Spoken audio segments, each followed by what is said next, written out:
నమస్తే, నేను టీచర్ హర్షవర్ధన్. ఈరోజు అనగా 17/8/2024 తేదీన గవర్నమెంట్ ఆఫ్ ఆంధ్రప్రదేశ్ మరియు సమగ్ర శిక్ష వారి ఆదేశానుసారం స్కూల్ కాంప్లెక్స్ మీటింగ్ని ప్రతి చోట మండలంలో నిర్వహించుకున్నారు. అలాగే మా తాడిపత్రిలో కూడా school complex meeting SSS high స్కూల్లో నిర్వహించడం జరిగింది. ఈ సమావేశానికి SSS హై స్కూల్ అంటే SSS high school HM Shri Eepuri Prasad గారు చక్కగా నిర్వహించారు. ముఖ్య అతిథిగా మా MEO2 రామగోవిందరెడ్డి సార్ గారు వచ్చి ఇద్దరు ఈ సమావేశ నిర్వహణ మరియు ఉపాధ్యాయుల క్రమశిక్షణను మెచ్చుకొని సలహాలు సూచనలు ఇవ్వడం జరిగింది. ఈ స్కూల్ కాంప్లెక్స్ మీటింగ్కు అర్బన్ ప్రైమరీ స్కూల్స్ మరియు తెలుగు పాఠశాల సహాయక ఉపాధ్యాయులు వేరువేరు గదులలో సమావేశం కావడం జరిగిందనమాట.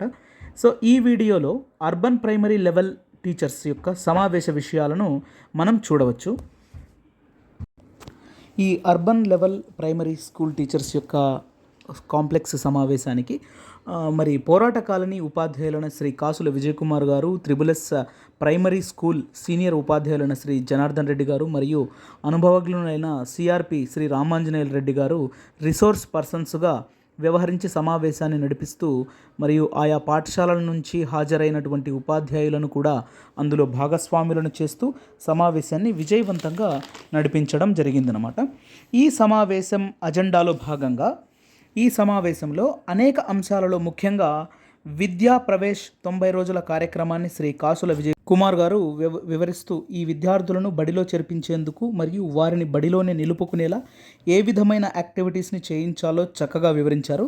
దీనికి సంబంధించి ఉపాధ్యాయుల యొక్క అనుభవాలను అనగా అనేక మంది ఉపాధ్యాయులు పాల్గొని వారి అనుభవాలను వివరించారనమాట. వారిలో 11th వార్డు పాఠశాల ఉపాధ్యాయులైన మల్లివేముల హర్షవర్ధన్ గారు, RPG పాఠశాల ప్రధానోపాధ్యాయులైన శ్రీ ఆదిశేఖర్ రెడ్డి గారు, 9వ వార్డు పాఠశాల ఉపాధ్యాయులు శ్రీ సురేష్ గారు, 12వ వార్డు ప్రధానోపాధ్యాయురాలు శ్రీ నాగపార్వతి మేడం గారు మరియు అంబేద్కర్ పాఠశాల ప్రధానోపాధ్యాయులు శ్రీ రాముడు సార్ గారు, 7వ వార్డు సీనియర్ ఉపాధ్యాయులు శ్రీ జి ప్రసాద్ గారు చక్కని అనుభవాలను తోటి ఉపాధ్యాయులకు వివరించారు. మరియు టీచ్ టూల్స్ అంశాలపైన మన రిసోర్స్ పర్సన్ శ్రీ జనార్దన్ రెడ్డి గారు అనేక అంశాలపైన ఉదాహరణకి మనకు టీచ్ టూల్స్లో ఉన్నటువంటి class room culture, class room instructions, socio emotional skills లాంటి విషయాలపైన చాలా చక్కని వివరణ ఇచ్చారు. సో మిగిలిన ఉపాధ్యాయులందరూ కూడా వారితో రెసిప్రొకేట్ చేసి శ్రద్ధగా వారి సూచనలను సలహాలను నమోదు చేసుకోవడం జరిగింది. శ్రీ రామాంజనేయులు గారు అంటే CRP గారు కూడా విద్యార్థులు మరియు విద్యార్థుల తల్లిదండ్రులతో ఉపాధ్యాయులు యొక్క వ్యవహార శైలి ఎలా ఉండాలని చెప్పేసి వివరించడం జరిగింది. మరియు పోస్ట్ లంచ్ సెషన్లో ప్రైమరీ స్కూల్ లెవెల్ మ్యాథ్స్లో విద్యార్థులకు వచ్చిన సందేహాలను ఎలా వివరించాలని గణితంలోని సూత్రాలతో పాటు నిజ జీవితంలోని ఉదాహరణలతో కూడా ఎలా వివరించాలో రైల్వే స్టేషన్ ఎక్స్టెన్షన్ పాఠశాల ప్రధానోపాధ్యాయులైన శ్రీ రబ్బగొండ రాజకుళ్ళాయప్ప గారు మరియు 7వ వార్డు పాఠశాల ఉపాధ్యాయులు శ్రీ జి ప్రసాద్ గారు చక్కని వివరణాత్మకమైన ప్రదర్శనతో చాలా ఆకట్టుకోవడం జరిగిందనమాట. సో తేనీటి విందు తర్వాత మధ్యాహ్నం 3:30 తర్వాత 3:45 అంటే 3:45 తర్వాత చక్కగా మరి ఒకసారి రివ్యూ చేసుకొని సమావేశాన్నంతా 4:20 జాతీయ గీతాలాపనతో సమావేశాన్ని విజయవంతంగా ముగించారనమాట. సో ఈ విధంగా సక్సెస్ఫుల్గా ఈ యొక్క కాంప్లెక్స్ మీటింగ్ అనేటువంటిది తాడిపత్రి SSS హై స్కూల్లో ఈరోజు సమావేశాన్ని చక్కగా నిర్వహించుకోవడం జరిగింది. జై హింద్. మనకి ఫస్ట్ ప్రోగ్రామ్ వచ్చేసి discussion of Vidya Pravesh status and also the status of students kits received by the students of their respective schools. ఇవన్నీ కూడా విద్యా ప్రవేశంలో భాగంగా విద్యార్థులకి స్టూడెంట్స్ కిట్ అనే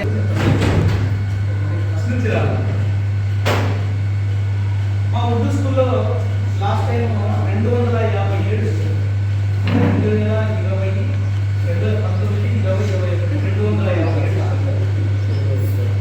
తర్వాత డ్రాప్అవుట్స్ లిస్ట్ క్లియర్ చేయడం, లేకపోతే ముందు వెళ్ళిపోయిన వాళ్ళ పేర్లు కానీ క్లియర్ చేయడం, తర్వాత కొత్త అడ్మిషన్స్ కోసం ప్రయత్నించాం. మాకైతే దాదాపు 100 సంఖ్య తగ్గిపోయింది. 100 సంఖ్య తగ్గిపోయిన తర్వాత డైరెక్ట్ మనకు మెసేజెస్ వస్తున్నాయి కదా. మొన్నటి మీ టార్గెట్ 212 అయితే మీరు ఇక్కడ 112లోనే ఉన్నారు. ఈ విధంగా జరగబోతానికి ఇబ్బంది పడతాము. తర్వాత అంటే మన ఇబ్బందే కాకుండా పిల్లలు చాలామంది స్కూల్కి రాకపోవడం వల్ల మేము గమనించినాము. వెళ్తే డోర్ టు డోర్ వెళ్ళినప్పుడు వాళ్ళు యాక్సెప్ట్ చేసిన పిల్లలు తల్లిదండ్రులు అందరం టీచర్స్ అందరము ఏప్రిల్లోనే ఒక 1 వీక్ ముందు చుట్టుపక్కల తిరిగిన తర్వాత ఆ ఎఫెక్ట్ అనేది మాకు జూన్లో ఉంది. సో కొత్తగా వచ్చేసి మాకు 30 అడ్మిషన్స్ రావడం జరిగింది. మళ్ళీ పిల్లలను మనకు మొట్టమొదటిగా ఏ అవకాశం ఉంటుందంటే పిల్లలు సిబ్లింగ్స్ ఉంటారు, వాళ్ళను పట్టుకోవాలి.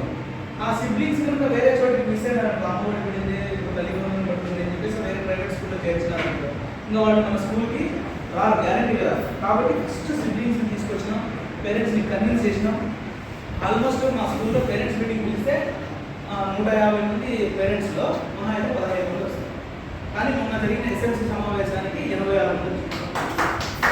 అది చాలా హర్షించదగ్గ విషయం. నేను ప్రతిరోజు ఎవరైనా పిల్లలు రాకపోతే ఆ క్లాస్లో నేనైతే 2 క్లాసులు రెస్పాన్సిబిలిటీ తీసుకున్నాను. ఖచ్చితంగా పేరెంట్స్ నెంబర్స్ అంటే నా దగ్గర ఉంటే ఒక గ్రూప్ క్రియేట్ చేసినాను. వాళ్ళకైతే ఫోన్లు చేస్తాను, మెసేజ్ అయితే చూడరు. ఫోన్లు చేసి ఖచ్చితంగా మీ పిల్లలు రాలేదని మీకు మళ్ళీ అంటే వాళ్ళు మనల్ని క్వశ్చన్ చేస్తారు కదా, ఇది రాలేదు అది రాలేదు అట్లా క్వశ్చన్ చేసినప్పుడు మీకు వాయిస్ ఉండదు. ఖచ్చితంగా రావాల్సిన పిల్లలు పంపించాలంటారు. గ్యారంటీ పండుగ వస్తే వారం రోజులు 8 రోజులు వదిలిపోతారు. సో ఇట్లా చేయకోకుండా కొద్ది వరకు కట్టడి చేయలేదు. సో ఇప్పుడు ఇంక్రీజ్ అవుతుంది. అంటే మనము ఈ బడిపాట కానీ లేకపోతే విద్యాప్రవేశ 90 days కానీ కొంచెం మనం ముందుగా మేలుకుంటే ఏప్రిల్లోనే వాళ్ళ పేరెంట్స్తో మీటింగ్ పెట్టుకొని వాళ్ళను చేర్పించండి, ఈ కార్యక్రమాలు జరుగుతున్నాయి సార్ అన్నట్టు. యాక్టివిటీ బేస్డ్ లెర్నింగ్ 1 to 9 కాకుండా మేము 8 వరకు చేపిస్తాం. ప్రతిరోజు పేపర్ రీడింగ్ చేపిస్తాం. ఎందుకంటే ఆ పిల్లలకి ఆ వీడియోస్ పిల్లలు ఏవైతే చదువుతున్నారో ఆ వీడియోస్ పేరెంట్స్కి ఫార్వర్డ్ చేస్తాం. సో ఈ విధంగా కొంచెం నిలబెట్టుకోగలుగుతున్నాం సార్. మిగతా టీచర్స్ కూడా చేస్తారు, నా క్వశ్చన్ కాదు. కాకపోతే కొంచెం ముందుగా మేలుకుంటే కనుక మనం స్ట్రెంత్ను పెంచగలుగుతాం. ఇది నా అభిప్రాయం. 252 ఉంటే వాళ్ళు 259 ఉంటారు.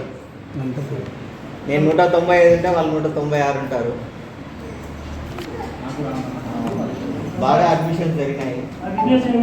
ముఖ్యంగా ఇప్పుడు నేను మళ్ళీ వాయిస్ రేజ్ చేయడానికి కారణం ఏంటంటే టెక్నికల్గా పాంప్లెట్ తయారు చేయడము, పేరెంట్స్ వస్తే పేరెంట్స్ వీడియో పెట్టి ఎవరైనా ఉంటే చెప్పండి అమ్మా మన స్కూల్లో నేను సంవత్సరం అంతా ఏం చేశాను, సంవత్సరంలో చేసిన ప్రోగ్రామ్స్ అన్నింటినీ ఒక వీడియోలో సెట్ చేసి పెట్టాను. దానివల్ల ఏమైందంటే దాదాపు 68 మంది 5th క్లాస్ పిల్లలు బయటకు వెళ్ళారు. తర్వాత అదర్ క్లాసెస్ ఒక 8 దాకా అడ్మిషన్స్ బయటకు 76 మంది బయటికి పిల్లలు వెళ్ళిపోతే 196 నుంచి 120కి పడిపోయారు. అట్లాంటిది మళ్ళీ ఇప్పుడు 180 పైన ఉండగలుగుతున్నాము అంటే అట్లా టెక్నాలజీని పాంప్లెట్స్ని బాగా ప్రచారం చేసుకోవడం. అనిపించవచ్చు వీళ్ళే చేస్తున్నారా వీళ్ళే చెప్పుకుంటారా అని, కానీ ఈ కాలంలో మనం చేస్తే మనం తప్ప వేరే వాళ్ళు ఎవరు చెప్పరు. మన గొప్ప మనం చెప్పుకుంటూ పోతేనే 10 మందికి తెలిసేది. అవును సార్, ఇది ట్రోల్స్లో బాగా వస్తుంది కాబట్టి కానీ ఇది ఇన్స్పిరేషన్ సార్. సలహా ఏమంటే ఎవరైనా అందులో వాతావరణం మీరు చెప్పిన దానికి ఆపోజిట్ ఉంది. ఏమంటే బాబు ఒక అమ్మాయి 8th క్లాస్ అయిపోయింది అనుకో, వానికి ఒక చెల్లెలు ఉంటుంది, ఆ బాబుకు ఒక చెల్లెలు ఉంటుంది, ఒక తమ్ముడు ఉంటాడు.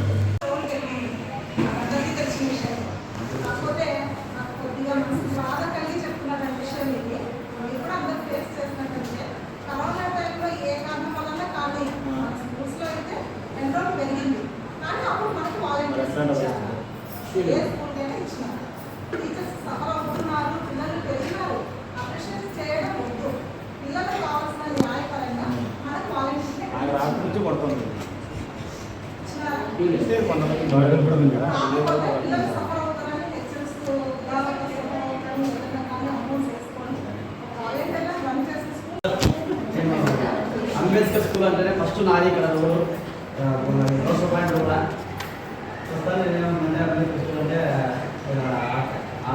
వర్గానికి ఇంకా అభిమానంతో స్కూల్ బాగుంటుందేమో అని స్కూల్ వెళ్ళినాను. కానీ ఆ స్కూల్ తీసుకున్నాను, వెళ్ళినాను.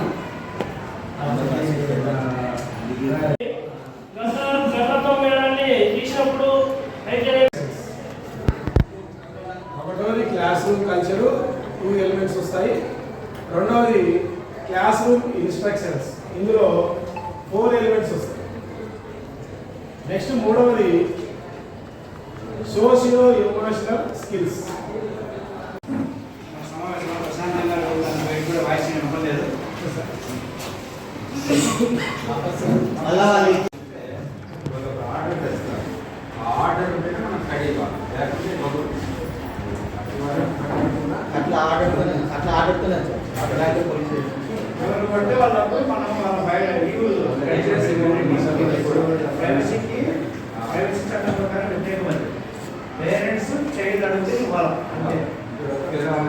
అది పేరెంట్స్ ఆఫ్ చైల్డ్, పేరెంట్స్ చిన్న సేపు మనం చైల్డ్ వితౌట్ చైల్డ్ పేరెంట్స్ కూడా పిల్లల్ని చిరాకు చెప్పాలి. బీసీ కానీ లేదా రికార్డ్స్ ఇచ్చేటప్పుడు కూడా డస్ట్బిన్ మాట్లాడతారు. మేము వేరే అంటే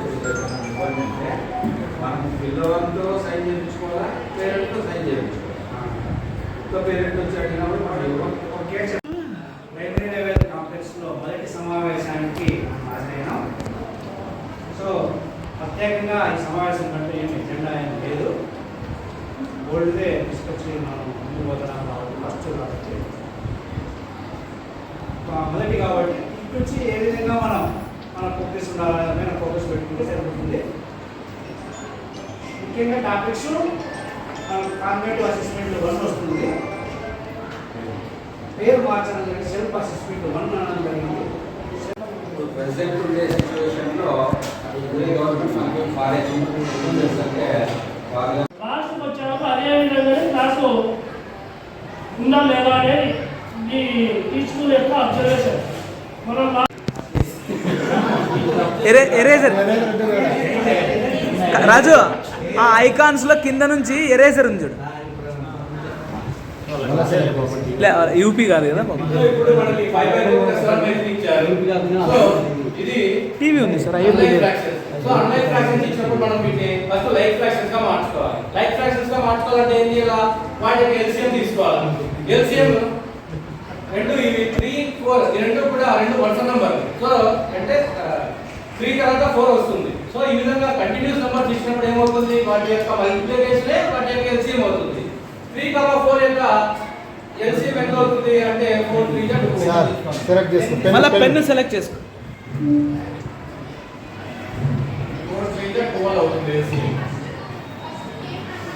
సో ఇప్పుడు ఎల్సిఎం చేత దీని న్యూమరేటర్ ని దీని డినామినేటర్ ని దీని యొక్క న్యూమరేటర్ ని దీని డినామినేటర్ ని ఎల్సిఎం చేత మనము మల్టిప్లికేషన్ చేయాలి. అంటే 12/12 ప్లస్ 7/3 ఇంటూ 12/12. ఇప్పుడు కొట్టి వేక 4 1 is 4, 4 3 is 12, 3 1 is 3, 3 4 is 12. ఇప్పుడు 5 3 is 15, 15/12 1 is 12 plus 7 4 is 28, 28/12 1 is 12. ఇప్పుడు అన్లైక్ ఫ్రాక్షన్స్ కాస్త లైక్ ఫ్రాక్షన్స్ గా మారిపోయాయి. సో లైక్ ఫ్రాక్షన్స్ గా మారినప్పుడు హోల్ గా 1 చేసి టోటల్ 12 రాస్తాం. 28 plus 15 43, 43 thank you sir. Very good. Madam ఇది రావడానికి 4 ఏం చేయాలి మనము? 3తో గుణించాలి. ఏ సంఖ్య చేత గుణించాలా అని చెప్తాను సార్. చెప్పి పైన 3 కింద 3 వేసాను. అలాగే ప్లస్ చేసి 7/3 ప్లస్ ఇంటూ 3 కూడా 12 కావాలంటే ఏమితో గురించాలా సార్? 4 అని ఒక 10 నిమిషాలకు 2 నిమిషాలకు వాడు చెప్తాడు. చెప్తారు లేదా మన అదే సార్ అంతే. తర్వాత 5 మూల 15 ప్లస్ 4 మూల 12 ప్లస్ 7 4 28 ప్లస్ 4 3 12. సో చివరికి సాధించినట్టు 38 1 2 43/12 అని మనము ఆ 2 లైక్ ఫ్రాక్షన్స్ కూడి ఇంకా ఏమన్నా మార్గం లేదు సార్? సో చూసాం కదండి ఈనాటి ఉపాధ్యాయుల యొక్క స్కూల్ కాంప్లెక్స్ సమావేశాలు. If you like the content please like, share and subscribe and keep supporting. Thank you.